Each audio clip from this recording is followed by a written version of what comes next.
Welcome to First Center, First Church, Religious Science, New York City. It's wonderful to see you all here. This is our fourth class on the power within, which is a science of mind class. Tonight we're going to be talking about why our mind is so creative. And some of the things we're going to mention, I'm going to do an overview here. We're going to be speaking about the one creative process, the threefold nature of the infinite, how the creative cycle operates, the idea that spirit selects and initiates, and your mind obeys. So we'll explain that a little bit for you. And then we're going to talk about the body of God, so to speak, which is going to be the creation of the things that you look at, the world that you see. And how everything exists as energy, unformed structure, and how things take shape a little bit. Mr. Bales would say man is a trinity of spirit, mind, and body. And I know that with many of my Christian folks, they get the idea trinity, they think different things. All he's trying to say is the way it operates. Using your conscious mind and that part of you beneath the surface that it responds to, and then what is formed. Our surface mind, as we've said in other classes, is the part of us that's always selecting and choosing ideas. The deeper mind obeys. We will go over, once again, spirit is the cause, mind is the creative medium, and man's concept of God is always growing. And we'll talk a little bit about that. And then a little bit about what is the universe's will. And we might get to the point where we discuss why illness develops in humankind. And surface mind, in our surface mind, we have the ability to select our thinking, our positive thoughts, and why it's important to do so. So those are some of the things for this evening. And, excuse me, lessons 1, 2, and 3 were devoted chiefly to two ideas, two matters. They were devoted to starting to understand the power of thought. And many of you on the call are new to the teaching, so it's really new information, and some of you have been in the teaching like myself for many years, and it's a really wonderful reminder that our thoughts have this kind of power. And we try to explain why that is so. And we give specific suggestions as how to improve the quality of our thought. The person who has this kind of understanding and is following suggestions is finding that his or her thought improves. As it improves in quality, then their outer experience begins to improve also. And why might that be? It's because you have power. You just don't always realize that you do, and some of us are not using our power as constructively as we could. As you begin to use your power and realize, that you have power to use, you're going to start to get more serious about it. You're going to start to realize, okay, I'm centered in God activity. I can create a different experience. So if you're signing in for tonight for the first time, great, I'm glad you're here. You'll get something out of this, and if you've been in our classes for the previous 3 sessions, this should just build up more understanding.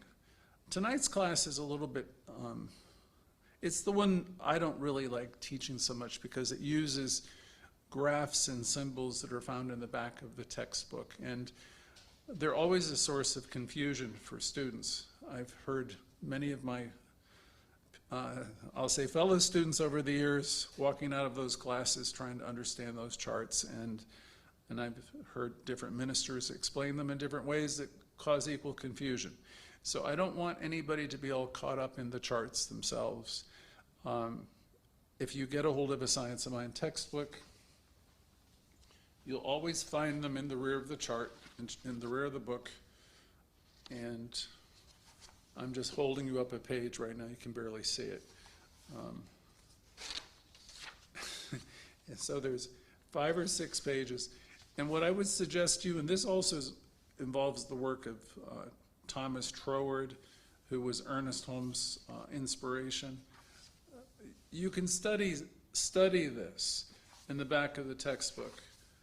Otherwise, I would have to have an entire class for a couple weeks just using these charts. The purpose of this course isn't really to get into that level of detail, and I don't really think most students would be that interested in it to start with. Most students are interested in knowing about the power they possess and how to use it. So I will refer to these charts tonight, but I'm not going to spend a lot of detailed time or waste time and probably confuse half the audience. So let's proceed.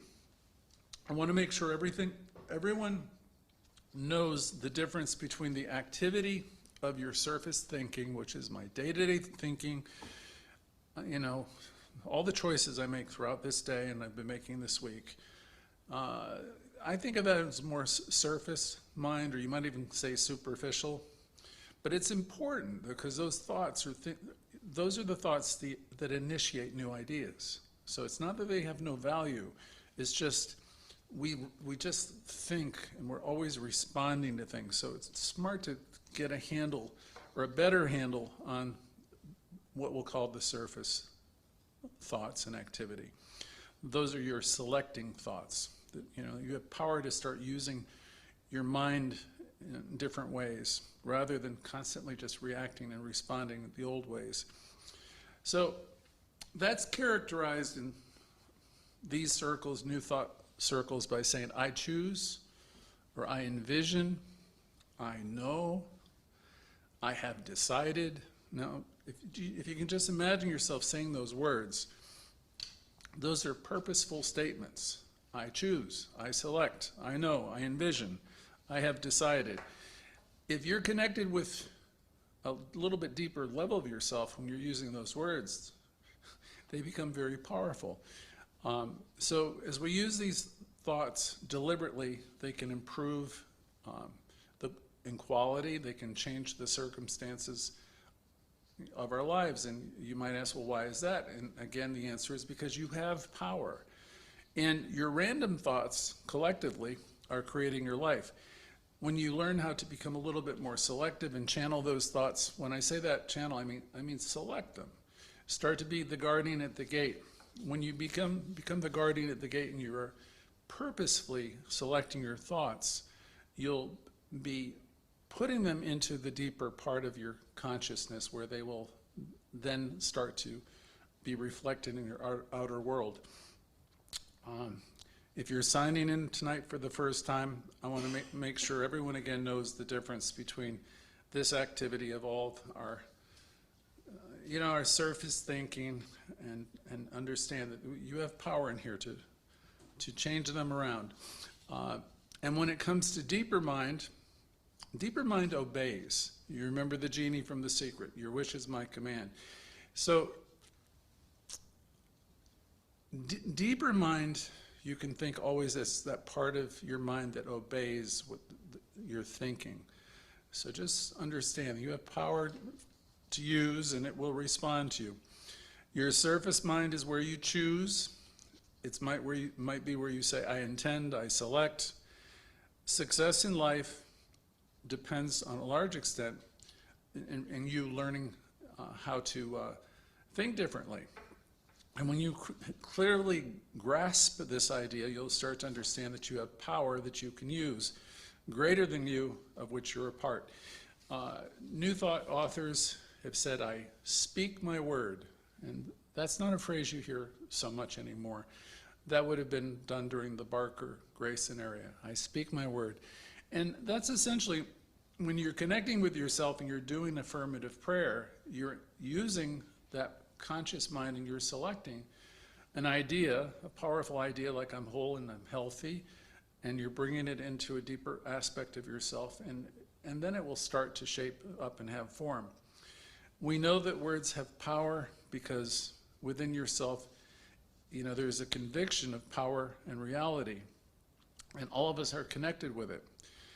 And once you've mastered this phase of it, where you're developing the practice using the teaching, you'll know you have power, and the rest of it starts to fall in place because you'll continue to start to practice using it. It's natural for everybody to want to experience wonderful things in life. You might not have them yet, but it's natural to want to have a wonderful life and wonderful experiences. There's one creative process. There's only one creative process in the universe, actually. It brought forth the entire world, the cosmos. Every moment it's bringing our own personal world into being. By this process, a star is created, a body is healed, and if when we bring into our consciousness good that is not there now, it's because we're using this creative process. It works within us the same way it works in the world. So in order to grasp this, we started with questions into the nature of God, source, originating intelligence. Judge Troward starts out with the well-known fact that matter, even though it's hard and solid, and has weight, it's only energy and form. It's evident that in the beginning there was no universe in solid form. The universe was present in an unformed state. He described it as the body of God. In the beginning there was this energy, this spirit, this God, and nothing else. The energy that caused the universe to be formed could only have been an energy that does not originate in the material sphere. The only known form of energy that does not arise out of matter is thought. So your thought is the only thing that we know of that doesn't arise out of matter. But there were no people in existence, so thought must have been that of an infinite thinker. So it started with a thought of the infinite thinker. In the science of mind, we talk about three folds of nature of the infinite. We think of this source, God, and this used to confuse me when I was younger, referred to these charts. I remember thinking that this teaching helped me very much, grasping that there is one presence, one energy everywhere. I'm finally starting to grasp that idea. And that's a lot to take in because many of us were taught thinking that God is above, God is elsewhere. But there's one God and that God's in us. And then in the classes, people started talking about the full nature of God. And for the purposes of this class, I'll try to explain how it works. We're trying to give you some insight. We're still dealing with one energy, one power. But to explain it a little, there is an illustration of this threefold nature of the infinite that might make it clearer.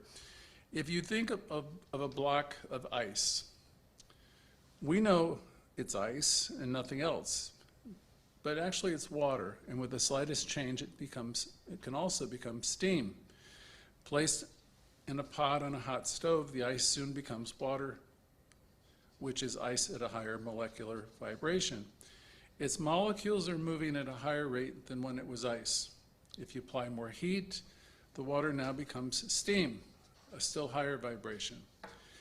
Thus, there have been three different substances, right, with different names, yet they're all basically one, differing only in their vibratory rate. Each functions differently from the other. When there's steam, the substance will clean the grease off of an automobile motor or the tile of your floors. When it's ice, or water, it will not do that. Ice will keep your vegetables fresh. Steam will not do that. Water will serve as a home for fish, which is neither steam, which steam or ice cannot do. So we have such a diversity of the name, the form, and the function of the same thing. So we want to say it's under whatever name and water, whatever function it acts, it's still with water, its essential chemical character is the same, namely H2O. Suppose we reverse the procedure.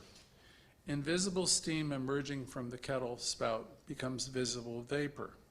Passed over through a cool coil, it becomes water. And when refrigerated, it becomes ice. Each gradation becomes a more dense or solid than the preceding one. Now suppose we think of spirit as the highest vibration, okay? And invisible like steam in its activity. It selects what is to be done and it initiates the creative cycle. Its decisions, spirit, right? Its decisions are not seen by us until mind, which operates at a lower vibration, manifests them by acting upon the primary unformed substance to condense it into form at a lower vibration. People will call that the body. So in other words, your spirit is acting within you, high vibration within you, and it produces form, which he describes it as being at a lower vibration. This lectern, if people could see it, is actually alive, and everything in this room is alive. You know, but to our naked eye, it all looks like it's what? Solid, right? But the whole universe is alive. So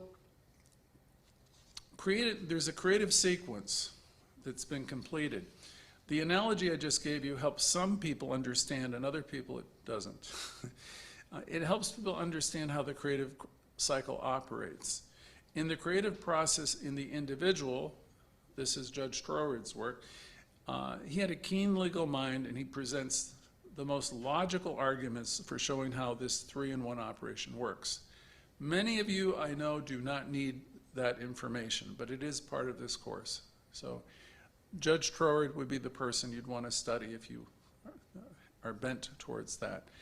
In the creative process, he would say, in the individual, it shows us this 3-in-1 process.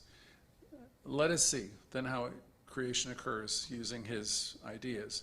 Remember that there is spirit, which he calls the greater Trinity, which creates a universe. And he will say that triangle, that circle with the triangle, which he tries to describe the greater creation, he said we, on a smaller level, have the same thing going on within us. Spirit, mind, and unformed substance are all going on within us. So here I am thinking, Greg is thinking, I take it into consciousness, right? And you know, my unconscious, my deeper mind will act upon my thoughts, and then substances are produced. So it's our tendency of thinking and thought that's acted upon and then starts showing up in our life. And we, on a smaller level, he said, the smaller Trinity creates any good that he or she desires. So all the good that you want is available to you once you start to utilize it and connect with it and realize that you have this connection, this power.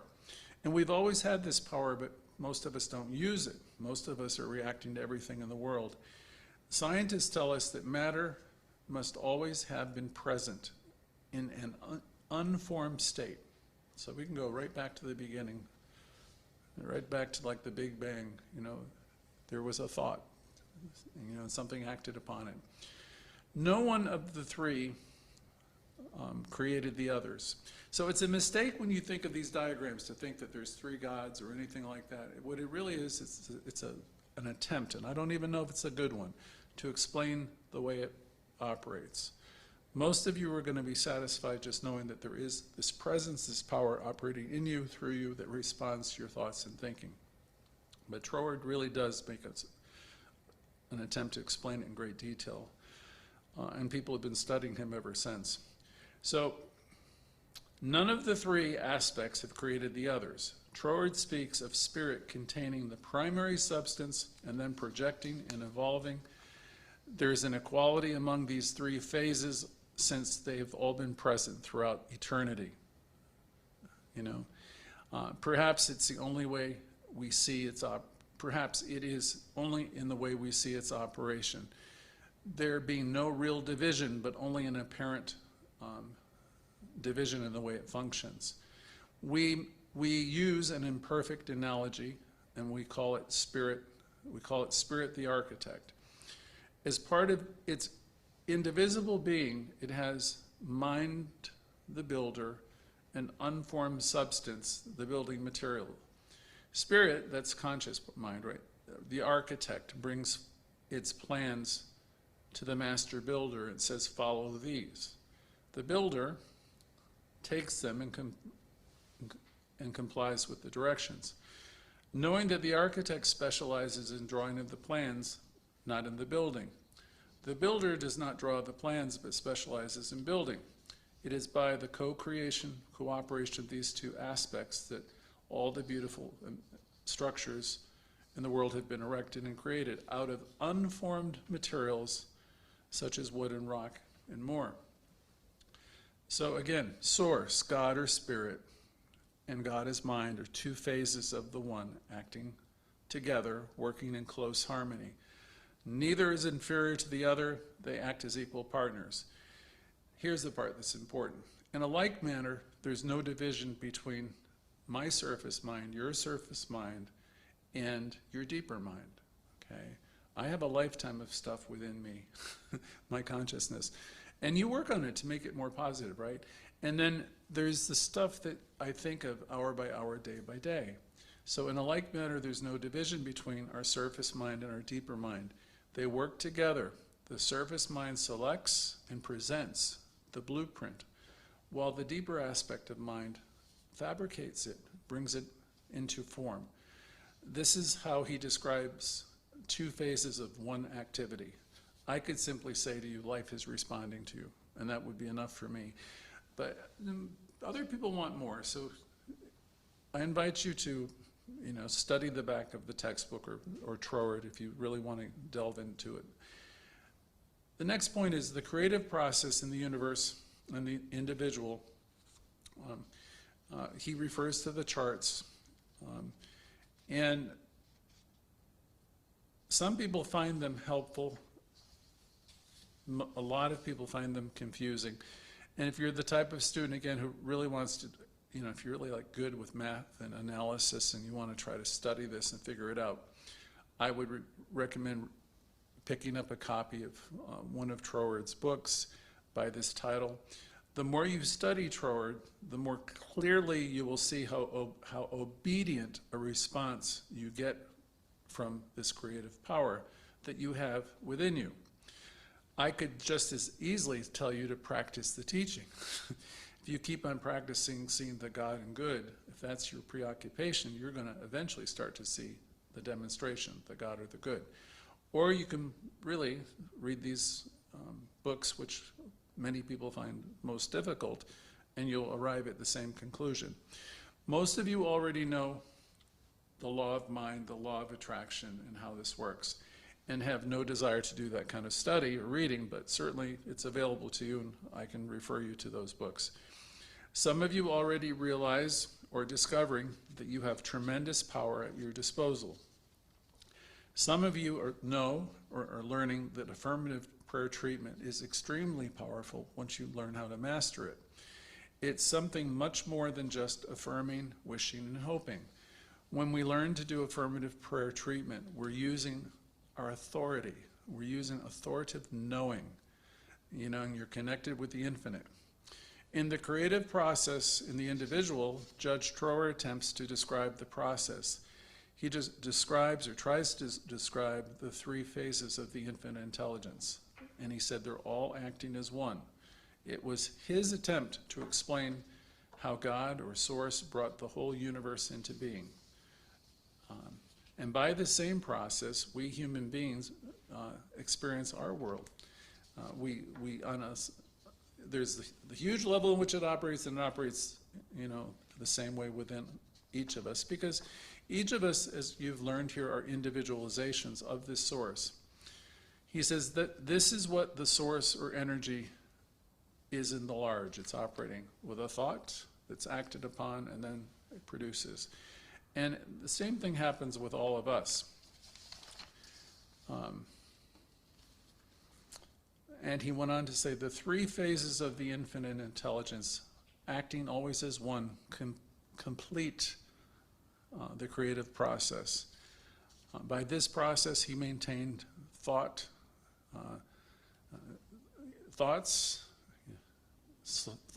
God brought the universe into being.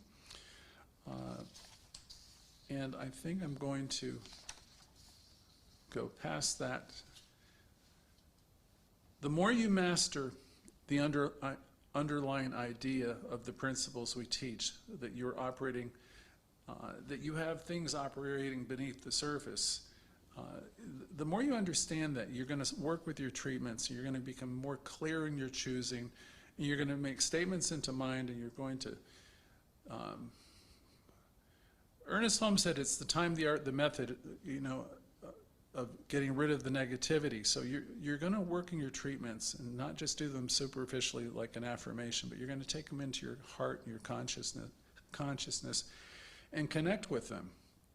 And if you begin to do that, your prayer treatments are going to be far more powerful and effective. The more certainty you have in the outcome of your treatment, you're going to have that because you're going to know that it operates according to law. And it's based upon this principle, this law. So you really will want to spend a little bit more time selecting and choosing and allowing yourself to connect with and feel and know the truth of your words. It is your active spirit that's selecting in a treatment. You're selecting some good that seems to be absent, and you're initiating it. It was Trower's belief that within the originating intelligence there was a desire for creation. Well, that's in all of us. There's something within every one of us that wants to experience life in a bigger way, that wants more harmony, more wholeness, more health. So in explaining how spirit exercised selection, he said, but it did so by deciding that there shall be a universe formed and controlled the selection and the details. In addition to the power of selection, it initiated the creative sequence with words like "let there be," and each of us have that same type of ability in our own lives to say, let there be healing, let there be calmness and peace, let there be, all the things that we pray for. And the mind, my mind, your mind, the mind itself, the mind of the universe, which is connected with all minds, obeys these higher ideas. Remember, that part of our deeper mind is the builder. It obediently and without question accepts the decrees, and it proceeds to carry them out. The mind molds, creates the unformed substance into forms, expressed by spirit, following it just like there was a blueprint. So when you're doing your treatments, do a little visualization, center yourself, connect with the idea that there's one power and that power is in you, and get as clear as you can, and bring yourself to a place of belief, because what you're doing is you're creating what they used to call a mold, a spiritual mold on the subjective side of life. So the clearer you are in your treatment process, and the more you know that the very thing that you're treating for is something you possess, you're going to have a greater result in your treatment work. He next said, this was the author, I think this was Frederick Bales, mind's plural function in the creative process. Its function is to carry out whatever spirit selects for creation. So you can think of this as the collective human race. Wherever they are, life is responding to the human race. And as it is doing that, it's also responding to me as an individualization of God and everyone here, because we're all connected. So we have the ability to have dominion in our lives in many aspects. If we begin to realize who we are and we start using our thought processes constructively.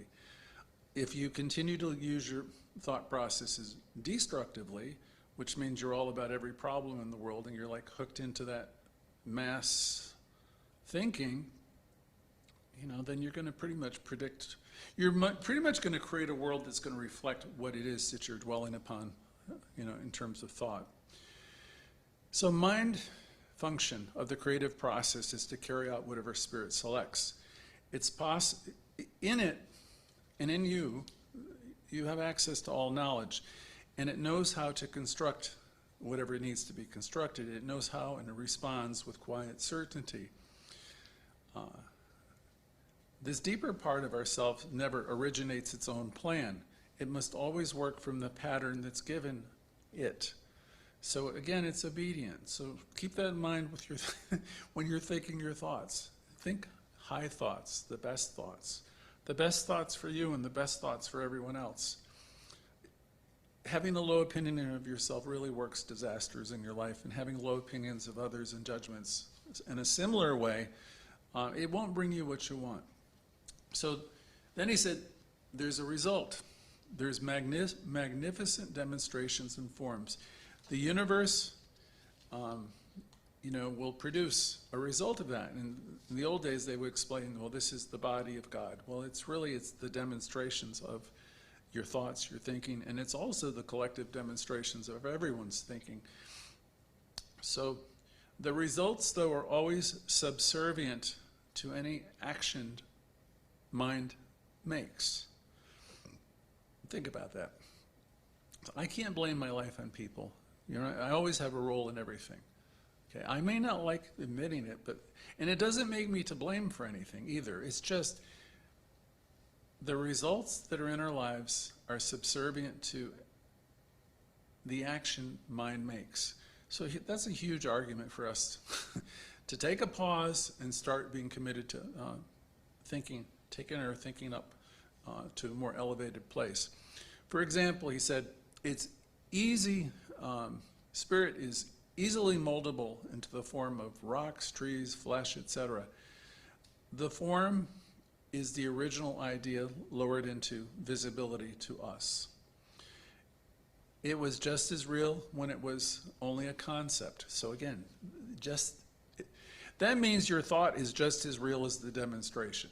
Okay, so it's really important. Your thoughts they're real. They're thought forms that are destined to, be produced or they're destined to show up on the subjective side of life, in your life, unless you do something to change them. One of my friends, Reverend, a lady in Florida, she's always reminding me it's not the individual thought as much as it is the tendency of your thoughts. So if I have a whole body of thoughts that are negative, and I'm habitually thinking that way, maybe I'm not conscious of it, but I'm bringing forth a lot of stuff that, I'm going to have to deal with, which ultimately is going to be life lessons. You can accelerate your growth tremendously by starting to practice this teaching and getting in the habit of dealing with anything that comes up in the way of negativity, learning how to cancel, and begin changing that whole conversation around. Mr. Bales, the primary author of this class, though there are 3 now I'm working with, would say we humans live in a world of senses, and we make the mistake of thinking things are real only when our senses can prove it. Physicists say that all matter is nothing but energy condensed into form. The thoughts of spirit and mind are force. Therefore, it's quite conceivable that the entire universe is the thought of God in visible form. You think of the vastness of the universe and all the planets and solar systems. Bales is saying it's quite conceivable that the entire thing is the thought of God made visible. God is in all, is all in all, and I think most of us are beginning to grasp that just a little bit. We will say simply here, there's not a spot where God is not, right? But the thing that's really cool about people, once we wake up to who we are, is we wake up to know that we are part of it, and it operates in us as it does in the world. So you have power to use, you have power to choose.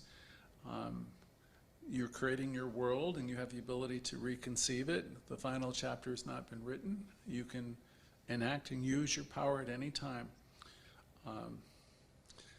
You've had this power with you since the beginning of time. It's always been and will always be.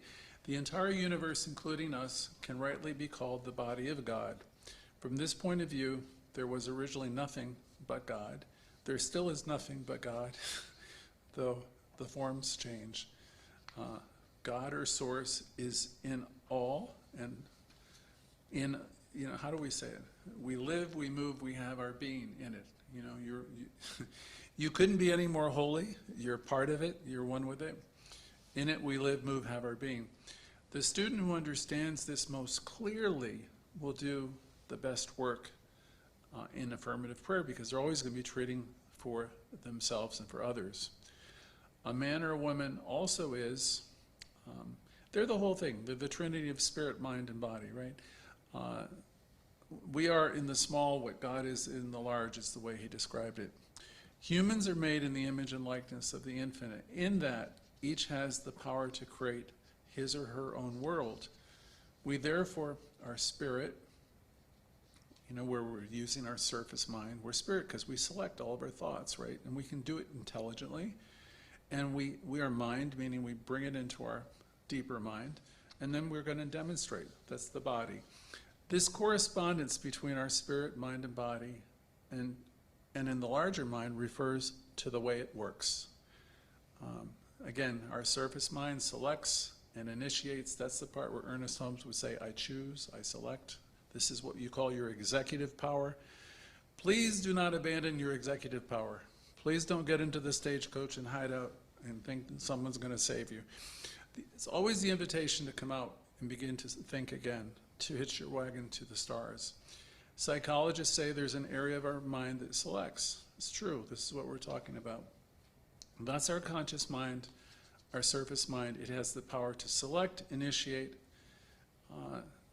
and then our deeper mind will act upon it. Our surface mind corresponds to the way the spirit operates on the larger world with everybody and everything.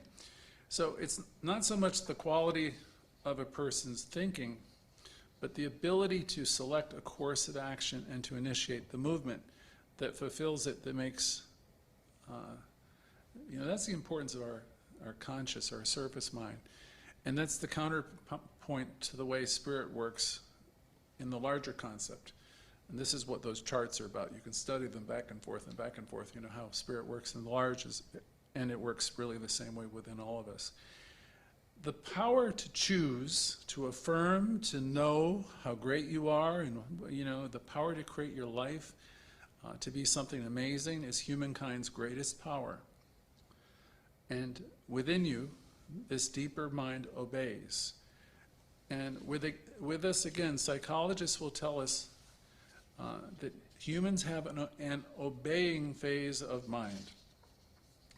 We're always accepting the suggestions and the dictates of what goes on in the surface, or some people call it our reasoning mind, and immediately that deeper aspect of yourself proceeds to carry them out. So if you're always worrying about something, please, in your own way, try to find a way to stop worrying, right? Worrying thoughts and thoughts of trouble, if you stay with them, just keep on producing more of the same. So we want to find the way to take that pause, we call it the pause that refreshes, to slow down and interject that, I'll call it train of causation. And whatever you have to do in the way of prayer or affirmations or writing a journal to build yourself up, whatever you need to do for yourself to bring yourself to a higher place, do that, because your deeper mind is going to accept that. If you're just on the surface always worrying and just projecting what's wrong, in this teaching we're telling you, you really do have, you're at choice, you have the ability to turn that around. If you keep on bringing in the anger, the resentments, and the things everybody's done to you all your life, my God, it will keep on producing different versions of the same lesson until you finally learn the lesson. And when you finally learn the lesson, you'll be done with it. You might have other challenges to deal with at that point, but the thing is, this is the way it works. It acts in complete obedience to our predominant thoughts. So I don't know how I could say it any more clearly. It works ceaselessly turning the material of our thought into the experiences of our lives. Our physical body, too, is molded and shaped by the combined action of our surface thinking, our thoughts, and our deeper mind. You can improve your looks and your health if you begin thinking differently. Our home, our business, and every area of our life are likewise a reflection of thinking. So we want to select goals that are amazing, right?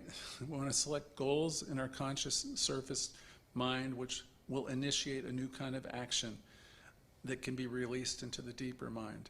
And I'm going to tell you in the treatment process, when something comes up within you that says that's not true, or you find that there's some part of you that's not in agreement and you're holding on to an old belief, this is where you have struck gold. You hear me say it oftentimes, and this is wherever that unbelief comes in, write that down, and that's where you're going to do your work, your treatment work, because you got to release that.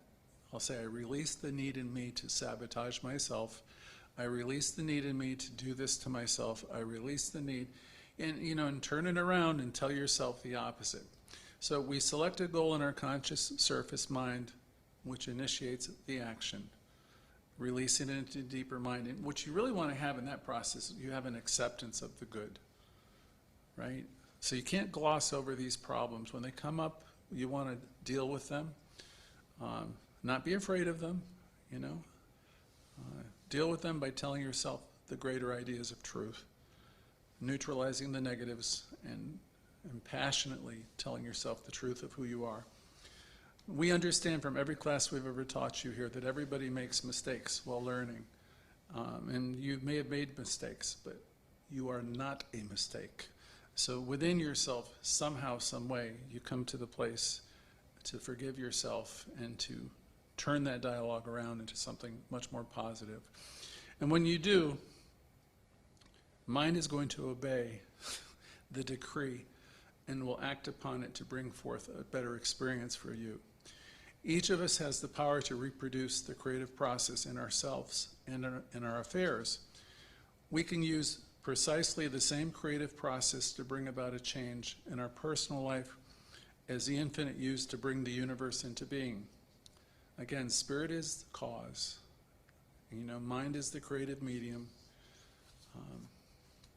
The infinite and the finite is what you'll see in the charts. You'll see it happening on the huge level with the creation and all the world, and then the charts will be on a personal level.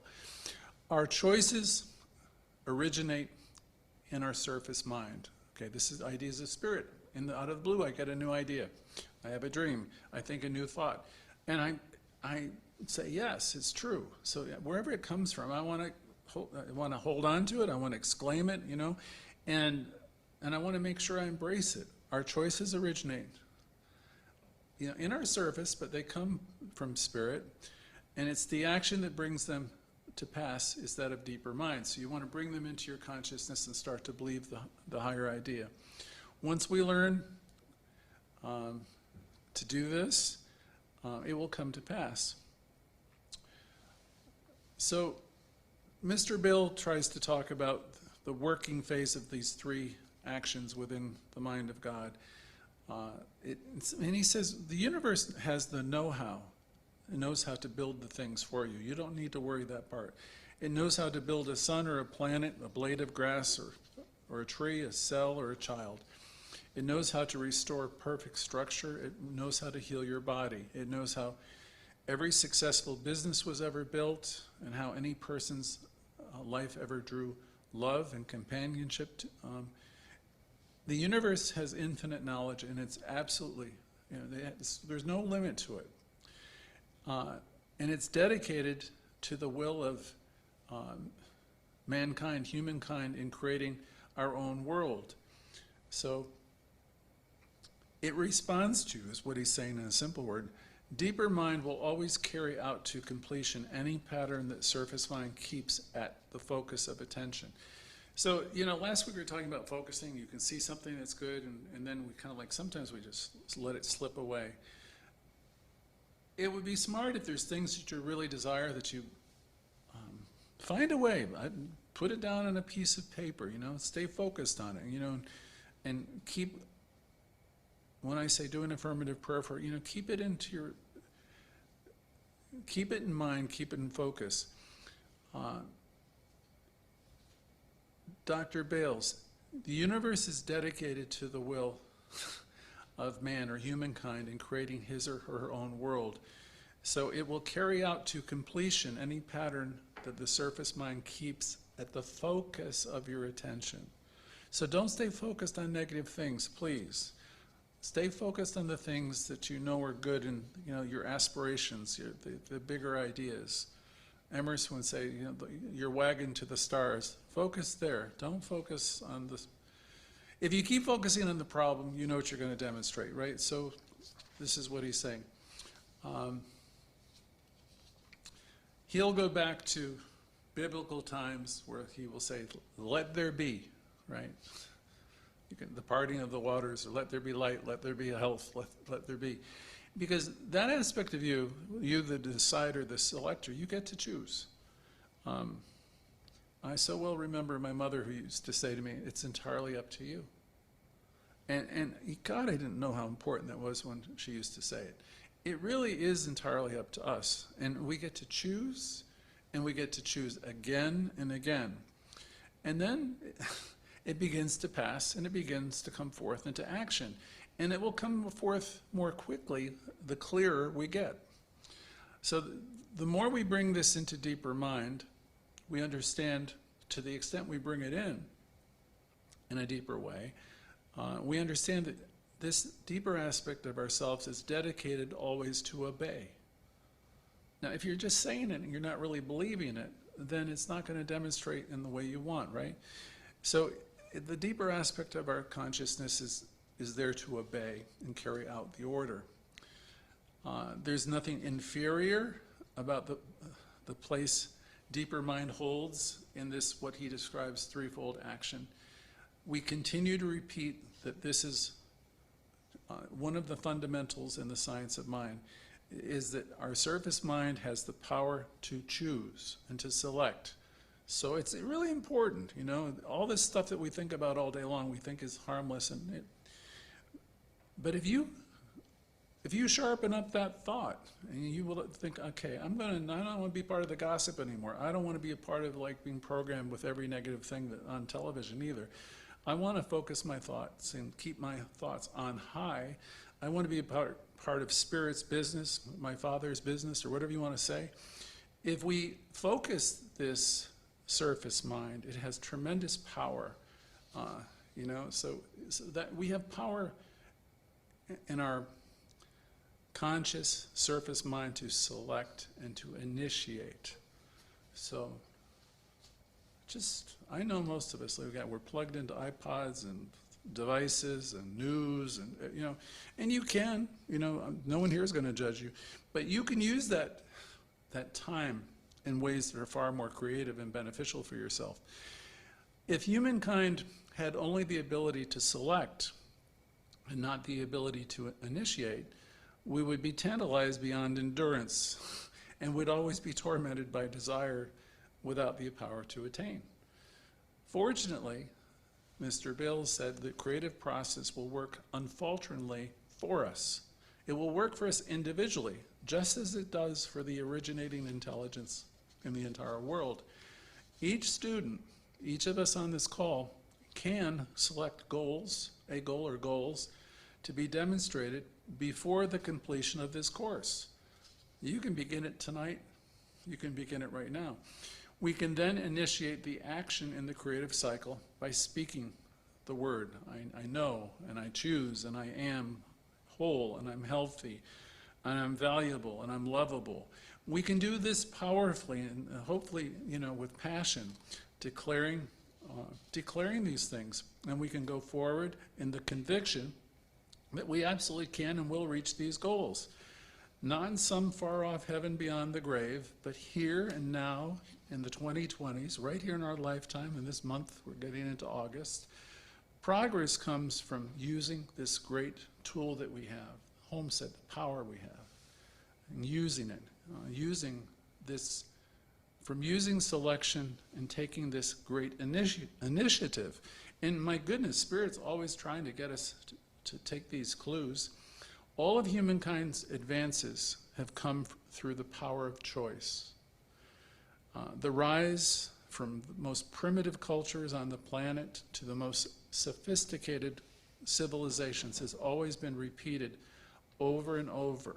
It's by choosing choosing what's new. Those in society who have always gone back to the past are relegated to the past. The people in this teaching are understanding that life is unfolding in grand and wonderful ways. And they live, Ernest Holmes said, in close proximity. The affirmative life is living, seeing the good in situations, and not having time to be critical of life, people, or yourself. So we rise from those states of consciousness to a much more expansive way by lifting our thoughts up. The power of selection has been exercised, though, by comparatively few people in history. The great masses sunk in mental lethargy. They have scarcely dreamed that they might have something better in their lives. You know, they thought they had a lot in life. They thought they had a place in life. He said, but there's always been few who have known that they were born to greatness. And that doesn't necessarily mean in a material way, but that you know who you are, and you know that you're connected with, you can call it the divine, you know that you're connected with this one life. And those folks are, he said, comparatively few in numbers. And again, the great masses, they have not that kind of hope. They will chase everything to make themselves feel better. But, you know, those of you who really get into this teaching, you're connected with something that's amazing, and you want to keep on being reminded of it. The rest have scarcely dreamed that there's anything better. So we're beginning to wake up. You know, there's people who are practicing this teaching around the globe now, maybe in very small numbers, but there's people who do have this understanding. It doesn't necessarily have to come just from science of mind, but having the idea and the understanding that you are one with this power and you are creating your own life.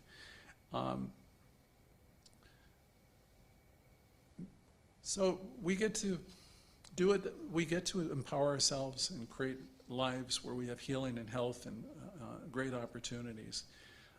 Or we also can choose to keep acting out the roles that we've done all through our lives over and over and over again.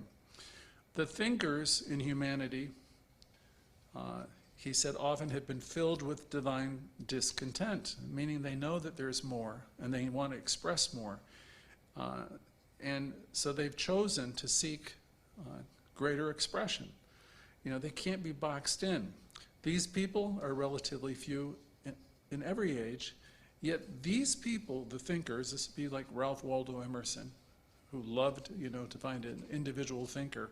He said, because nothing is safe when you find someone who's thinking for themselves. He says they're like a conflagration that goes out into the city, because nobody's going to tell them what to think. They trust that inner sense that they have within themselves. These people are few. They bring forth a great change. In the material life, our inventors have selected the better way of doing things. And because of them, we've advanced. We've come from horseback to automobile to airplane. You know, I guess in another years we're going to have, you know, cars that drive themselves. We've advanced with the twin abilities to select a better way and then to make it come true. And if we hadn't learned how to do that, we'd be still living in caves. Our concept of God, of Supreme Source, is evolving and growing. And it always has been evolving and growing. We've had every kind of religion you can imagine, going back to the cave dwellers. You know, we've worshipped everything you could ever worship. And the concept of source is evolving, and we don't pretend that we in Science of Mind are the finest, the final version. In the mental and spiritual field, we have had a growing idea of the infinite, of the spiritual. Daring souls have selected the new. Daring souls have selected new ways. Now the masses are to a large extent beginning to accept new ideas. And very gradually, through generations, we're moving forward. You might argue, but it's taken hundreds of years, in some cases thousands. And we would say there is a quickening, though, happening in the world now, because we're living in an information age like no other time in history. I've told you before that it's like the human knowledge curve that people argue doubles every 3 or 4 days. It's mind-boggling. So there's a quickening. One of the most modern views of Source or God is that which is New Thought. We represent New Thought. Unity represents New Thought, Science of Mind. And there's other similar organizations which appeal to reason and spiritual insight, because we don't have any dogma. We're really always going to tell you the experience is in you, you know. We can just remind you of that. And since these newer approaches definitely bring healing to all kinds of conditions, we believe we are nearer now to the truth than in the earlier ages. Frederick Bales says it's comfortable to stay in your rut. It's comfortable to talk about yesterday and what's happened and all of that. He says it takes a lot of mental effort to get out of the conversations, the old ideas. Unthinking people have always been angry when asked to pull free of their settled ignorance. You know, most of us here know that life is changing, so we're always going to be dealing with change. When we're finding ourselves defending our positions and our old ideas, when we find ourselves resisting change, you know, it's unfortunate. Mr. Bales thought that someone must pioneer, and when they do, usually you're accused of something. If you have a new idea, you might be the leader in your family. You're accused with doing away with God, with your new religion. You're accused of many things. But no one can do away with Source. This God that we all talk about by 100 different names, we can't do away with it. And no one can manipulate it either. God, or Source, he said, is quite able to look after itself. The only thing the New Thought student does away with, or the thinker does away with, is superstitions, superstitious ideas of God. Truth, he said, is inexhaustible, and our view is by no means the ultimate. So he's not saying that we have the final answer here. Thankfully, we don't have dogma in Science of Mind, and we are open to new information. Our teaching is on the leading edge for sure, but it will evolve further over time to further clarify our understanding of the universe. When these clarifications come in, hopefully we will have the willingness to expand and evolve with them. What is God's will? I personally was told years ago that the universe's will for me is to be happy, joyous, and free. Millions of people today believe that it's the will of God that they should endure illness, poverty, and unhappiness. And millions of people resign themselves to this and the divisions with religion and all of that. They do not know that they can select a better life and they can move into it. They don't know that they have the power. You don't have to be a part of every fight. You don't have to be part of every argument. You don't have to create division within your own mind by watching what's on television. You, who are students of New Thought, are among those who reject this belief about the will of God and all these calamities. This course, as you go forward with it, your faith will deepen, and it will enable you to prove to yourself and to others who are not blinded by prejudice that God's will for us is that we shall become more of ourselves, that we should become greater expressions of ourselves.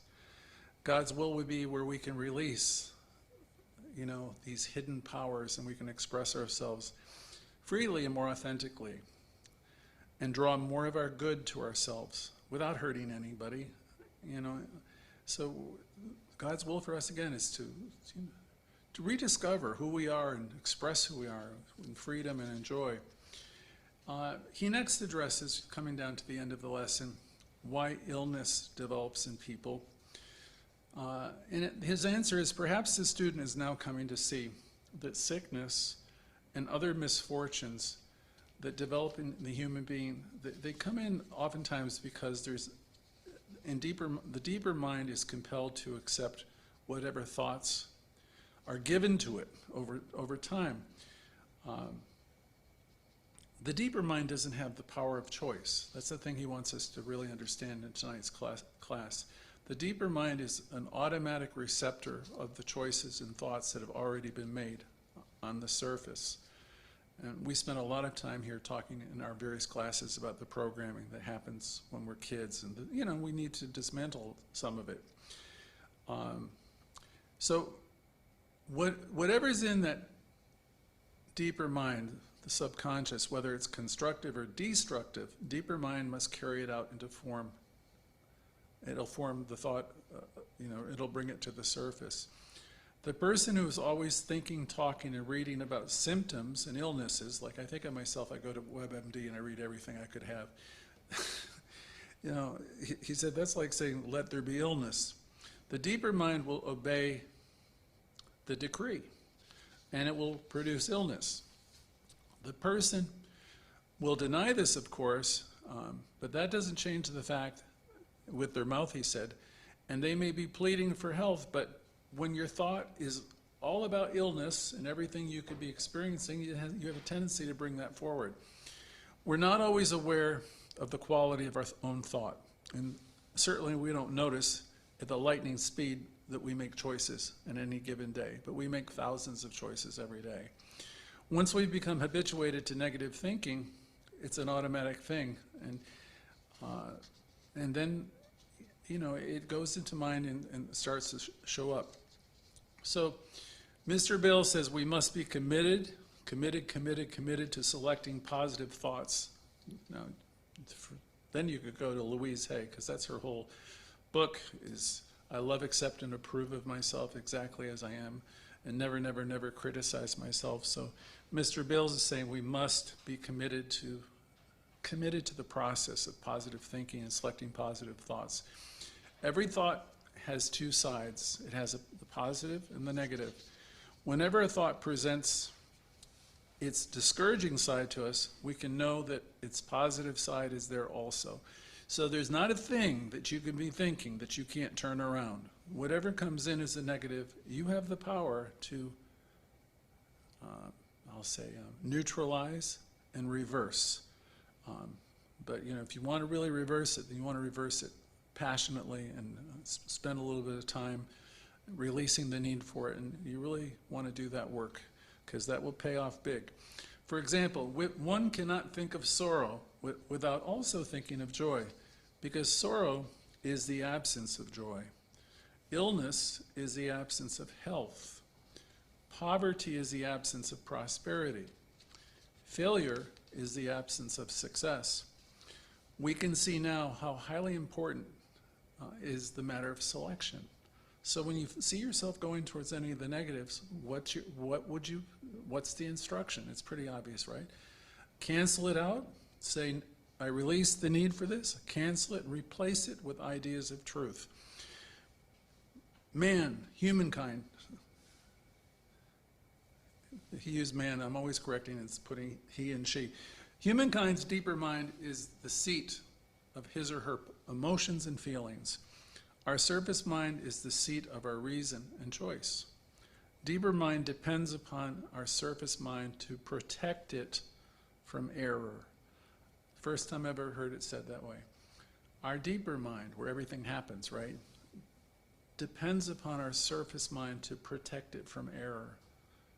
So just think about that, You have the ability to be guarding at the gate so much, right? So maybe you want to think about things that the way you spend your time and the people you spend time with and the messaging you bombard yourself with. Deeper mind depends upon your surface mind to protect it from error. But after the same choice has been made repeatedly into its sphere, it's going to go to work by fabricating it into its form. So somehow, some way, have a few treatments that you can have at your disposal to build yourself up in consciousness. There's one by Barker that's particularly good. It doesn't have to be our words, it'd be your words. But you want to have something that's going to counteract whatever within you that's sabotaging your success. And I think that idea that we found in this course also is building up a little list of the places in your life where you've shone brightly and people have noticed and you've noticed. Have that, because this is an internal process where you're building up yourself, right? And again, your deeper mind depends upon your surface mind to protect it from error, because you don't want those negative thoughts to be put into your consciousness repeatedly. So negativity or positivity is nothing but a mental habit to which deeper mind has become accustomed and automatically expresses. The real encouraging feature of all this is the deeper mind is highly trainable. Deeper mind is highly educable, if there is such a word. It can be re-educated. Through repeated choice, a certain type of thought becomes a feeling. Feelings are not facts. The person who lives by their feelings alone can never control the creative cycle, because he or she is allowing the servant to become the master. Okay, that's an important statement. Say it again. The person who lives by their feelings alone can never control the creative cycle, because he or she is allowing the servant to become the master. Deeper mind must always remain the servant of the surface mind. Okay, the surface mind, again, is the one that chooses. That's where your executive power that Holmes talks about exists. Reason and choice must control the feelings. Feelings are important. It's important to acknowledge them. It's important to talk about them, to get them out and all of that. But they're not the things ultimately, that are going to make the choices for you. So I've worked with people for many years, and if you don't talk about them and express them, then they're not dealing with them. So somehow you need to. I would do that kind of work, though, with a person who has some training in this teaching, so they can help you reframe some of these negative feelings. So you get them out, you express them, and then eventually you're going to choose something different. So I'm going to back to his statement. Reason and choice must, in the end, control feelings. Because in the end, you're the person who has to make a choice or choices. There are three classes of persons who live by their feelings or allow their feelings to dictate their actions. And he said they are the savage, the child, and the insane.